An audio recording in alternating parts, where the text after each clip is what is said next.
Welcome to brain roots IAS। तो 9th से 13th century के बीच साउथ इंडिया में इंपीरियल चोलास का राज था। ये एक ऐसा दौर था जिसने वहां के आर्किटेक्चर को, वहां की कलाकृति को हमेशा के लिए बदल दिया।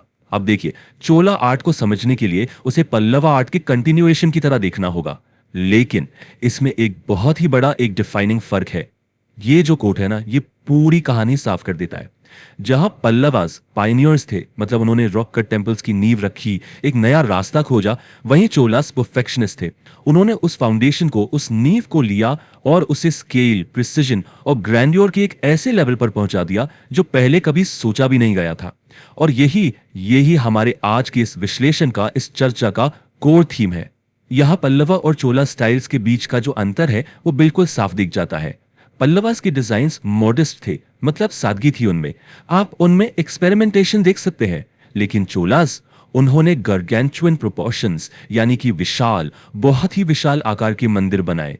उनका फोकस एक्सपेरिमेंटल फाउंडेशन से हटकर लीनियर प्रिसिजन और एब्सोल्यूट परफेक्शन पर शिफ्ट हो गया। हर चीज बिल्कुल नापी तुली और एक स्टेटमेंट थी, एक पावर स्टेटमेंट। तो चोलास ने जिस स्टाइल को इतना परफेक्ट किया, उसे आज पूरी दुनिया में Dravidian style of temple architecture के नाम से जाना जाता है। चलिए अब इस स्टाइल को थोड़ा और गहराई से समझते हैं। तो आखिर ये द्रविडियन स्टाइल है क्या? देखिए, ये एक आर्किटेक्चरल लैंग्वेज है जिसके 3 मेन कैरेक्टरिस्टिक्स हैं। पहला, मॉन्यूमेंटल स्केल, यानी इसका आकार हमेशा बहुत बड़ा होगा। दूसरा, लिनियर प्रिसिजन, मतलब सीधी रेखाओं का एकदम साफ इस्तेमाल। और तीसरा, जो कि सबसे जरूरी है, the concept of the temple as a fortified spiritual city. मतलब ये सिर्फ पूजा की जगह नहीं थी, ये एडमिनिस्ट्रेशन, कॉमर्स और कम्युनिटी लाइफ का हब था, एक सेंटर था। इसीलिए इसे एक किलेबंद शहर की तरह बनाया जाता था। अब हम एक टिपिकल चोला टेम्पल की एक्सटर्नल एनाटॉमी को, यानी उसकी बाहरी बनावट को डीकंस्ट्रक्ट करेंगे, ताकि इस फोर्ट्रेस टेम्पल का जो ब्लूप्रिंट है वो बिल्कुल साफ हो जाए। इस फोर्ट्रेस टेम्पल के 3 जरूरी हिस्से होते हैं। सबसे पहले, ऊंची मजबूत दीवारें, हाई फॉर्मिडेबल बाउंड्री वॉल्स, जो पूरे मंदिर को घेरती हैं एक किले की तरह। फिर आता है एक मैसिव टियर्ड गेटवे, जिसे कहते हैं गोपुरम। और इन सब के बीच में सबका फोकस होता है एक सिंगल पावरफुल मेन स्पायर पर, जिसे विमाना कहा जाता है।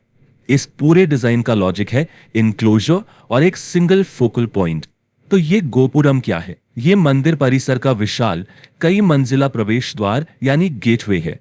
अच्छा, चोला पीरियड में ये बहुत इंपॉर्टेंट था, लेकिन ये याद रखना जरूरी है कि बाद के पीरियड्स में, जैसे नायका स्टाइल में, गोपुरम इतने ज्यादा विशाल हो गए कि वो मेन टेम्पल के विमाना से भी ऊंचे दिखने लगे। इससे कॉम्प्लेक्स का विजुअल फोकस ही बदल गया। अब आते हैं चोला टेम्पल के सबसे आइकॉनिक फीचर पर, द विमाना। ये द्रविडियन टेम्पल का मेन स्पायर होता है। इसका शेप एक स्टेप्ड पिरामिड जैसा होता है, जो बिल्कुल सीधा लीनियरली आसमान की तरफ उठता है। और सबसे इंपॉर्टेंट बात, ये हमेशा मुख्य देवता के मेन डीटी सैंक्चुम, यानी गर्भगृह के ठीक ऊपर बनाया जाता है।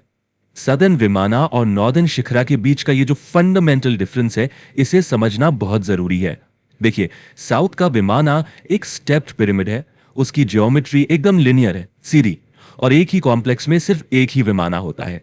जबकि नॉर्थ का शिखरा वो कर्वी लिनियर होता है, उसमें एक माउंटेनस कर्व होता है, जैसे एक पर्वत की चोटी हो, और एक ही कॉम्प्लेक्स में कई शिखरा हो सकते हैं। तो अब एक सवाल उठता है, अगर साउथ में पूरे स्पायर को विमाना कहते हैं, तो फिर साउथ में शिखरा क्या चीज है? ये एक बहुत ही कॉमन पॉइंट ऑफ कंफ्यूजन है। तो इसका जवाब बिल्कुल साफ है। द्रविडियन आर्किटेक्चर में शिखरा शब्द सिर्फ विमाना के सबसे ऊपर के क्राउनिंग एलिमेंट को कहते हैं, जो एक कलश जैसा दिखता है। ये आमतौर पर ऑक्टागोनल, यानी 8 कोण का होता है और एक कैपस्टोन की तरह काम करता है। तो नॉर्थ में जिसे हम शिखरा कहते हैं, यानी पूरा का पूरा स्पायर, साउथ में वो सिर्फ विमाना का सबसे ऊपरी हिस्सा है। अब तक हमने मंदिर को बाहर से देखा। चलिए अब इन दीवारों के अंदर चलते हैं और उस स्पिरिचुअल जर्नी को समझते हैं जो एक भक्त के लिए डिजाइन की जाती थी। ये एक बहुत ही केयरफुली कंट्रोल्ड सीक्वेंस है, एक अनुशासन है। भक्त सबसे पहले मंडपा यानी असेंबली हॉल में एंटर करता है। वहां से वो अंतराला से गुजरता है जो एक छोटी सी वेस्टिब्यूलर टनल जैसी होती है, और आखिर में वो गर्भागृह यानी इनर सैंक्टम तक पहुंचता है, जिसे वूम्ब हाउस भी कहते हैं, जहां मुख्य देवता विराजमान होते हैं। इस गर्भगृह के प्रवेश द्वार पर विशाल और उग्र मूर्तियां बनी होती हैं। ये है गार्डियंस ऑफ द सैंक्टम। इनमें द्वारपाल्स यानी डिवाइन गेट कीपर्स, मिथुन जो फर्टिलिटी सिंबल्स हैं, और यक्षास जो नेचर स्पिरिट्स हैं शामिल होते हैं। इन सब का काम है अंदर के उस पवित्र स्थान की रक्षा करना। द्रविडियन स्टाइल का एक और अनोखा और हां जरूरी फीचर है मंदिर की दीवारों के अंदर एक बड़ा सा वाटर टैंक। इसे कल्याणी कहते हैं। ये रिचुअल प्यूरिफिकेशन यानी अनुष्ठानिक शुद्धि के लिए इस्तेमाल होता है, और ये आमतौर पर नॉर्थ इंडियन टेम्पल्स में नहीं मिलता। तो अब बात करते हैं चोला आर्किटेक्चरल जीनियस के दो सबसे शानदार एग्जाम्पल्स की, जिन्होंने इतिहास में अपना नाम हमेशा के लिए दर्ज कर लिया। सबसे पहले तंजोरे का बृहदेश्वरा टेम्पल। इसे राजा राजा चोला पहले ने 1011 एडी में बनवाया था। यह चोला साम्राज्य की महत्वाकांक्षा का, उनके एम्बिशन का अल्टीमेट एक्सप्रेशन है। इसका विमाना 216 फीट ऊंचा है। जरा सोचिए, आज से 1000 साल से भी पहले इतनी ऊंची बिल्डिंग। और इस मंदिर की सबसे हैरान कर देने वाली बात है इसके विमाना के ऊपर रखा हुआ शिखरा। ये एक ही पत्थर से बना है, अ मोनोलिथिक स्टोन, और इसका वजन है 80 टन। जी हां, 80,000 किलोग्राम का एक अकेला पत्थर। तो यहां पर इंजीनियरिंग का सबसे बड़ा सवाल खड़ा होता है। आज से 1000 साल पहले बिना किसी क्रेन या मॉडर्न मशीन के उन्होंने 80 टन के इस एक पत्थर को 216 फीट की ऊंचाई तक आखिर पहुंचाया कैसे? इसकी जो सबसे आगे आने वाली थ्योरी है वो है द रैंप थ्योरी। इसके अनुसार एक बहुत बड़ा मिट्टी का रैंप बनाया गया। ये रैंप मंदिर से लगभग 6 किलोमीटर दूर से शुरू होता था, ताकि इसका जो स्लोप है, जो ढलान है, वो बहुत धीमी हो, और फिर इस लंबे धीमे स्लोप पर उस 80 टन के पत्थर को खींचकर ऊपर ले जाया गया। एक अद्भुत, एक अनबिलीवेबल इंजीनियरिंग फीट। लेकिन चोलास की परफेक्शनिस्ट अप्रोच सिर्फ पत्थर तक, सिर्फ आर्किटेक्चर तक सीमित नहीं थी। उनकी कला का एक और रूप था जिसमें उन्होंने मास्टरी हासिल की, उनकी world famous bronze sculptures. Cholas ने लॉस्ट वैक्स टेक्निक को परफेक्ट किया था।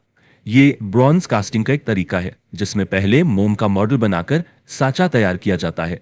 इस टेक्निक से बहुत ही इंट्रिकेट यानी बारीक से बारीक काम वाली मूर्तियां बनती थी। इसका सबसे बड़ा एग्जाम्पल पूरी दुनिया में मशहूर नटराजा यानी डांसिंग शिवा की मूर्ति। चलिए एक बार जल्दी से इस पूरे विषय को समराइज करते हैं। यह स्लाइड द्रविडियन और नागरा स्टाइल के बीच के मेन डिफरेंसेस को एकदम साफ दिखाती है। बाउंड्री वॉल्स, गोपुरम, विमानाकर शेप और वाटर टैंक, बस इन 4 पॉइंट्स को याद रखने से दोनों स्टाइल्स को आसानी से पहचाना जा सकता है। और आखिर में एक सवाल छोड़कर जाते हैं, जब आर्किटेक्चर इतना विशाल, इतना इंपीरियल स्केल हासिल कर लेता है, तो क्या वो सिर्फ भगवान के लिए बनाया जाता है, या फिर राजाओं के गौरव और उनकी शक्ति के प्रदर्शन के लिए? इस सवाल पर जरूर सोचिए।